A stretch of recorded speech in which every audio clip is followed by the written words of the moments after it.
22 अप्रैल 2025 की शाम पहलगाम की वादियों में गोलियों की आवाज गूंजी।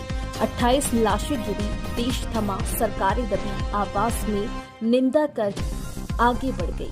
लेकिन असल घटनाएं इसके बाद शुरू हुई और जो हुआ वो केवल आतंकी हमला नहीं, एक सुनियोजित भू राजनीतिक धौंस का हिस्सा था।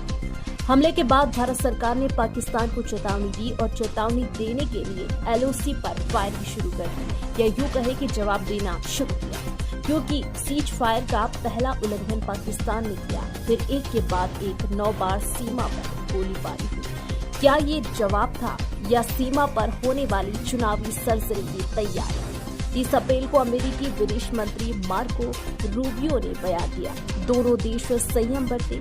एक तरफ भारत में लाशें गिरी थी, दूसरी ओर व्हाइट हाउस से समझौते की चिट्ठी आ रही थी। भारत को सांत्वना मिली, आपका दर्द समझते, और फिर तुरंत जोड़ा गया, कृपया जवाबी कार्रवाई से बचो, यानी आतंकवाद पर भी इक्वल वर्टे पार्टी की अपील। 2 मई को खबर आई, पाक अधिकृत कश्मीर में लोगों को 2 महीने का राशन जमा करने को कहा गया।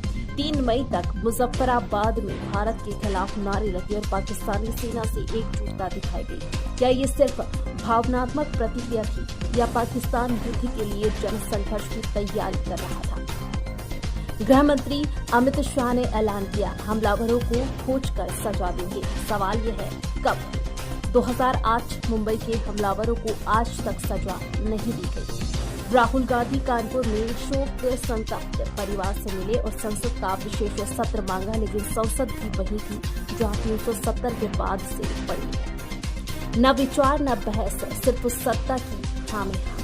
1 मई को सुप्रीम कोर्ट ने हमले की जांच की याचिका ठुकरा दी। कहते हैं हम विशेषज्ञ नहीं हैं। क्या ये अदालत का न्यायिक विवेक था या राज्य सत्ता से टकराव से बचने की सतर्कता?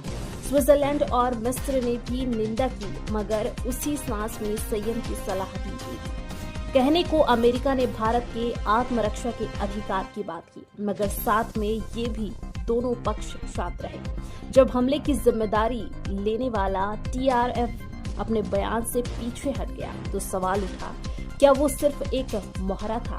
पहलगाम हमले के बाद भारत और पाकिस्तान के बीच तनाव केवल सैन्य या कूटनीतिक नहीं है, यह एक नए तरह की सीमित युद्ध नीति का नमूना है।